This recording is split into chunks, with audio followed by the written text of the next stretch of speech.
Démarrage des consultations en vue de la formation d'un gouvernement d'union nationale. Le président de la République par intérim a rencontré aujourd'hui les 4 principaux groupements politiques. 31 juillet 1962, 31 juillet 2012, l'Organisation panafricaine des femmes fête ses 50 années. La journée a été marquée chez nous par une remise de dons aux déplacés des régions du nord du pays. Justement, les populations des régions du Nord au centre des préoccupations du moment, un convoi d'engrais, de semences et de carburant vient de quitter Bamako pour Tombouctou. Il est destiné aux producteurs de la région. Bonsoir à tous et bienvenue à cette édition. Les consultations en vue de la formation d'un gouvernement d'union nationale ont débuté ce matin. Le président de la République par intérim a rencontré successivement les délégations de l'Alliance des démocrates patriotes pour la sortie de crise, de la convergence pour sauver le Mali, de la coordination des organisations patriotiques du Mali et du Front pour la République et la démocratie. Le reportage de Brahma Traoré.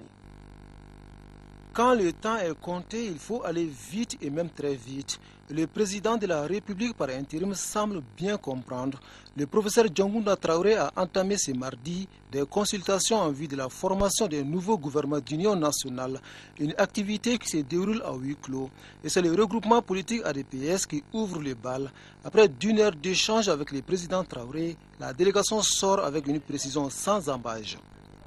Nous avons dit que pour nous, ce n'est pas une question de partage de gâteau. Aujourd'hui, c'est une question de partage de fardeau. Et que si nous devons donner des cadres, nous verrons dans quelles conditions nous participerons dans le gouvernement. 2 heures plus tard, une autre délégation de la convergence pour sauver le Mali est reçue par le président de la République par intérim. Au centre des échanges, les préoccupations de la nation, avec en ligne de mire la formation d'un gouvernement d'union nationale. La question de la formation du gouvernement est une question certainement importante, mais le Mali est plus important que le gouvernement.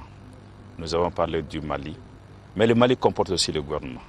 Même question au centre de discussion entre le président Diongounda Traoré et une délégation de la coordination des organisations patriotiques du Mali, COPAM. Ce regroupement partage surtout les propositions récentes du chef de l'État, notamment la création d'un haut conseil d'État. Nous avons noté toutes les propositions et nous avons trouvé quand même que c'est une très bonne contribution, disons, aujourd'hui à l'apaisement du climat social et politique du pays. Donc, une position que nous partageons bien avec lui. Dernière délégation reçue par le chef de l'État, c'est celle du Front pour la démocratie et la République FDR. Conduite par son vice-président, la délégation a longuement échangé avec le président de la République par intérim sur les défis nationaux. Mais l'essentiel des discussions a porté sur la formation du futur gouvernement. Nous avons demandé un gouvernement d'union nationale. Donc, on ne peut pas demander ça et ne pas participer demain. Mais ce qui est sûr et certain, nous souhaiterons qu'il soit vraiment un gouvernement d'union nationale et qui soit ouvert à tout le monde et où des hommes et des femmes réellement engagés pour ce pays-là vont se retrouver soutenus par les organisations qui vont les désigner. 4 audiences, un dénominateur commun, le Mali. Les différentes délégations reçues par le président Diongounda Traoré conviennent de mettre le Mali au-dessus de tout et de faire preuve d'unité dans la diversité. Et ce communiqué du gouvernement, le gouvernement a pris avec indignation et stupeur la lapidation suivie de mort d'un couple à Aguelhok par des extrémistes qui occupent le nord du Mali. En même temps qu'il exprime sa compassion aux familles des victimes, le gouvernement condamne avec la dernière énergie cette pratique obscurantiste et assure que cet acte ne restera pas impuni. Le gouvernement réitère sa détermination à continuer à tout mettre en œuvre pour obtenir la libération rapide des zones occupées dans le nord malien. Le gouvernement lance un appel pressant aux forces vives du pays, aux organisations sous-régionales, régionales et internationales pour qu'elles se mobilisent en vue d'accélérer le rétablissement de l'intégrité territoriale du Mali. Et la déclaration de l'Association malienne des droits de l'homme, l'AMDH, qui a pris avec indignation que les islamistes ont tué un couple par lapidation à Aguelhok dans la région de Gao au nord du Mali, condamne avec rigueur cet acte ignoble, barbare, qui est une violation flagrante des droits humains. La MDH adresse à la famille des défunts ses sincères condoléances et l'expression de sa profonde compassion, recommande aux autorités chargées de la sécurité des personnes et de leurs biens de prendre toutes les mesures nécessaires et utiles afin de faire cesser ces actes. Suite à la disparition du président du Ghana, John Atta Mills, le président de la République par intérim a dépêché le ministre de l'intégration africaine auprès de la représentation diplomatique du Ghana dans notre pays pour la signature du livre de condoléances. Madame Traoré Rokiatou Gikine, ministre de l'intégration africaine, a signé le livre de condoléances ouvert à cet effet. Le président du Ghana, John Atta Mills, est mort il y a quelques jours et le peuple malien, à travers son ministre de l'intégration africaine, prie pour le repos de son âme. L'ambassade du Royaume du Maroc au Mali a célébré hier les 13 ans de l'accession du roi Mohamed VI au trône. C'était au cours d'une réception qui a regroupé plusieurs personnalités, parmi lesquelles des membres du gouvernement, occasion également pour le diplomate marocain de faire le bilan des actions entreprises par son pays et de dévoiler les nouveaux axes de développement du royaume chérifien. Le compte-rendu d'Abdrahman Mega.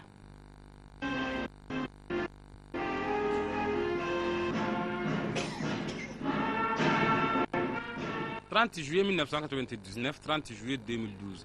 Il y a de cela 13 ans que le roi Mohamed VI a été introduit au Maroc en qualité de roi.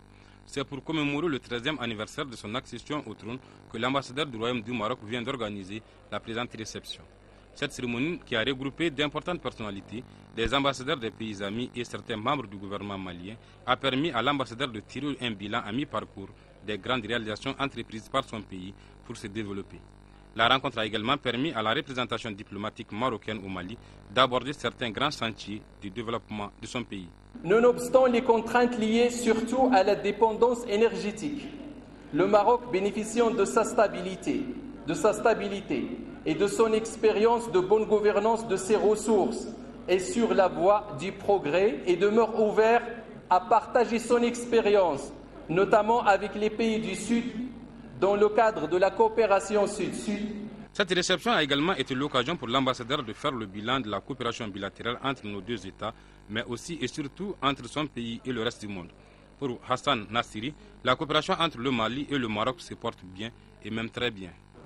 Le Maroc, en tant que membre non permanent du Conseil de sécurité, ne ménage aucun effort pour aider au retour de la paix et de la stabilité dans cette partie chère de la sous-région voisine immédiate du Maghreb.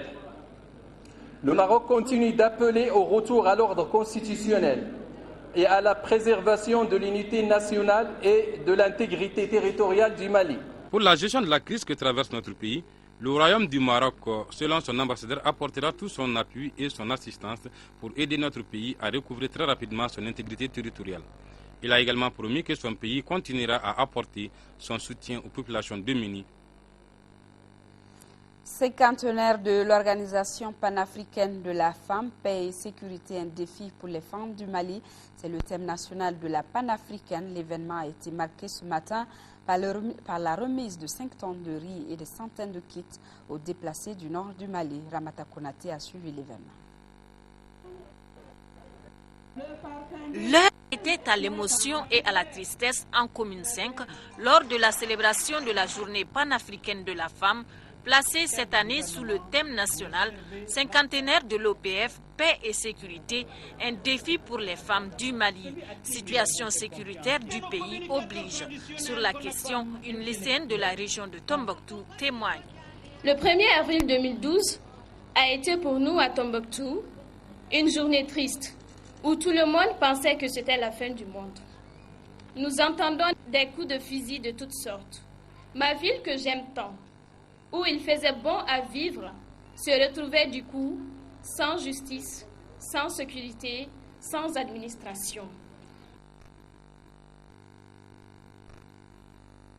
Même avant d'amener nos bagages essentiels. À l'endroit de ces populations, Le gouvernement et ses partenaires expriment leur solidarité.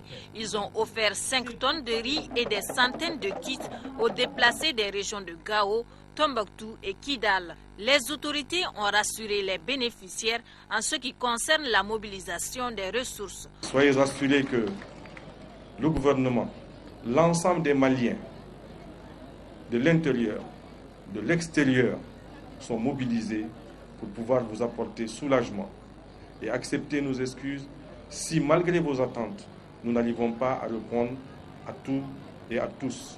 Mais nous essayons en tout cas et nous resterons mobilisés pour vous accompagner. La journée panafricaine de la femme a également servi de cadre pour insister sur le rôle des femmes dans la résolution de la crise du Nord. Tout en jouant nos rôles régaliens au sein de la famille, de la communauté et dans le pays en matière de conciliation entre les cœurs, nous voudrions relever le défi pour restaurer la paix et la sécurité de notre pays. Oui, nous avons besoin de paix et de sécurité. Le même souhait est exprimé par la représentante des enfants déplacés du Nord qui s'adresse à l'opinion nationale et internationale. Nous interpellons l'opinion nationale et internationale pour que l'on prenne notre situation en priorité, car nous avons droit à la vie, à la sécurité, à l'éducation, j'en passe. Aidez-nous s'il vous plaît à retourner chez nous dans un bref délai, de vivre en paix, en sécurité. Est-ce vraiment demander de trop? Certainement pas, car sans paix, il n'y a pas de véritable développement. Une pensée profonde à toutes nos femmes du nord du Mali. L'élan de solidarité du gouvernement continue à l'intention des personnes déplacées du nord, lancé hier à Bamako par le ministre de l'Action humanitaire, de la solidarité et des personnes âgées. L'opération Ramadan l'a été aussi dans les régions de Kaïkoudikoro, Ségou et Sikasso. Dans ces différentes régions, les personnes déplacées du nord du pays ont reçu de quantités importantes de vivres et de moustiquaires. Timogo Sagara. Les personnes déplacées du nord vivant dans la région de Kayo ont reçu 15 tonnes de riz, 5 tonnes de sucre et 50 moustiquaires. L'œuvre est du ministère de l'Action humanitaire, de la solidarité et des personnes âgées. L'action entre dans le cadre de l'opération Ramadan lancée dans la région en présence des autorités administratives de la région. La région de Koulikoro a également abrité le lancement de l'opération Ramadan, opération qui vise à se déplacer ou rester sur place dans les régions occupées du nord de notre pays. Dans la capitale du Méguétan, l'opération a regroupé les responsables du département de l'action humanitaire, les autorités administratives, mais aussi les leaders religieux et les bénéficiaires. Les 8000 déplacés du Nord vivant à Sikasso dans le cadre de l'opération Ramadan ont bénéficié de 15 tonnes de riz, 7 tonnes de sucre et 100 moustiquaires imprégnés. Par cette donation, le gouvernement du Mali vise à minimiser les charges alimentaires des déplacés pendant ce mois de Ramadan. La cérémonie de lancement de l'opération s'est déroulée au gouvernorat de la 3e région. C'était en présence, entre autres, du Coren régional, les élus de la région et des bénéficiaires. La solidarité gouvernementale s'est manifestée aussi dans la région de Ségou où les déplacés du Nord vivant dans la capitale des Balanzans ont reçu des vivres et des moustiquaires. Bonne nouvelle, si on peut le qualifier de bonne pour les agriculteurs de la région de Tombouctou. Un convoi de 300 tonnes d'engrais et 40 tonnes de semences de riz et 1000 litres de gasoil pour les pompes d'irrigation a quitté ce matin Bamako pour la région. C'est un projet d'assistance aux populations et producteurs de Tombouctou initié par le Fonds de solidarité nationale et la Croix-Rouge malienne avec l'appui financier du Royaume des Pays-Bas. Le reportage de Alpha Maïga. 3 camions contenant 300 tonnes d'engrais, 41 tonnes de semences de riz, 1000 litres de gasoil pour les pompes d'irrigation, à côté plus de 50 tonnes de vivres. Le convoi quitte ainsi Bamako pour Tombouctou. La quantité de dons s'inscrit dans le cadre du projet d'assistance aux populations et producteurs de riz de Tombouctou. Le projet a été conçu par la Croix-Rouge malienne et le Fonds de solidarité nationale. Nous vous assurons que la Croix-Rouge malienne acheminera à bonne destination l'ensemble des dons. Notre satisfaction dans cette opération sera le soulagement des producteurs agricoles de Tombouctou.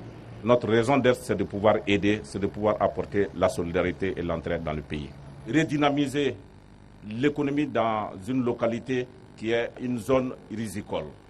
D'autres localités comme Niafunke, Diré ou autres nous sollicitent. Nous ne ménagerons aucun effort, comme on le dit, pour démarcher les autres partenaires pour pouvoir satisfaire ces besoins. Financé par le Royaume des Pays-Bas pour un coût de 230 millions de francs CFA, un projet qui va fixer les populations, augmenter les revenus, bref, relancer l'économie de la zone risicole. L'inaction n'est pas une option, et j'y crois. Je pense qu'il faut aider ceux qui cèdent, il faut être solidaire avec le Mali dans des situations difficiles. Ce qui me donne vraiment l'espoir et ce qui me donne la garantie que ces semences vont arriver à bon port. Nous avons déjà travaillé avec l'ensemble des périmètres de Korémé, de Daï et de Amadia auxquels ces produits sont destinés.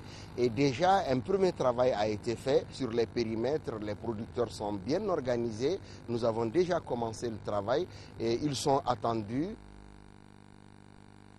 12 000 personnes déplacées des régions du Nord bénéficient désormais d'un appui de l'Agence d'aide, de coopération technique et de développement. Le projet qui couvre les communes 5 et 1 du district de Bamako et la commune rurale de Kalabankoro vient d'être lancé à la mairie de la commune 5. Il concerne les ménages déplacés par le conflit au nord du Mali et les familles d'accueil à Bamako. Ces ménages bénéficient d'une ration alimentaire composée de 5 gammes de produits, soit 18 kg par personne et par mois. Le projet est appuyé par le Programme alimentaire mondial PAM pour une durée de 7 mois. Agali Agabissa. 3 communes sont concernées par cet appui de l'Agence d'aide, de coopération technique et de développement ACTED. Un appui qui consiste à apporter une assistance alimentaire aux ménages déplacés par le conflit au nord du Mali et les familles hautes dans les communes 5 et 1 du district de Bamako et la commune rurale de Kalabankoro. Les familles bénéficient d'une gamme de produits alimentaires selon la taille du ménage et la vulnérabilité de leurs membres. L'objectif est de fournir 7 mois de rations alimentaires standard du PAM à 12 000 personnes jusqu'en décembre 2012. Au total, plus de 1300 tonnes de nourriture seront fournies aux bénéficiaires de ces distributions. Nous avons des céréales que nous donnons aux familles, du CSB, du gingembre pour les enfants, et du sel et de l'huile. Et nous avons donné 18 kilos pour chaque personne dans la famille. Cette initiative va sans nul doute contribuer au bien-être des bénéficiaires du projet qui dure 7 mois. La précarité subite dans laquelle se sont retrouvés résulte de l'occupation des régions du Nord. Alors, qu'est-ce que nous souhaitons? Vivement la libération pour un retour à une vie normale. Et c'est les vœux de tous les Maliens, car rien ne vaut l'autonomie et nul ne peut être roi hors de chez soi. La chaîne d'approvisionnement du Mali en riz exonéré ne sera pas rompue. Le gouvernement vient de proroger les mesures d'exonération sur le riz importé jusqu'au 20 août à minuit. La nouvelle mesure autorise les commerçants à importer le riz sans limite jusqu'au 20 août prochain. Pour d'amples informations, écoutons Hamadoun Touré, le ministre du Commerce, des Mines et de l'Industrie. Il est au micro de Boubacar Sissoko. À la date d'aujourd'hui, nous avons atteint déjà les 120 000 tonnes qui avaient été autorisées par le gouvernement dans le cadre de l'opération spéciale d'exonération en ce qui concerne le riz. Or, nous ne sommes pas encore le 8 août, parce que l'une des deux conditions, c'était soit les 120 000 tonnes, soit la date du 8 août au plus tard. Et avant le 8 août, nous avons atteint les 120 000 tonnes, mais nous avons remarqué également au niveau du gouvernement que la sécurité en termes d'approvisionnement ne nous permet pas de dépasser aujourd'hui 14 jours en termes de capacité d'approvisionnement, en termes de disponibilité de stock au niveau du pays. Donc pour anticiper toute difficulté dans la rupture d'approvisionnement qui entraînerait une augmentation non souhaitée des prix, eh bien, le gouvernement, après réflexion, malgré les sacrifices que cela entraîne, le gouvernement a décidé, pour accompagner cette période de Ramadan, effectivement, de proroger la mesure jusqu'au 20 août à minuit pour tous les importateurs. Il n'y a plus de limitation de quantité parce que nous entendons que les prix restent à leur niveau actuel, voire même diminuer. Parce qu'il faut saluer ce gouvernement qui a permis, quoi qu'on dise, de constater quand même que les marchés sont clairement et suffisamment approvisionnés à prix qui sont maîtrisés. On ne peut pas maîtriser les prix si le bien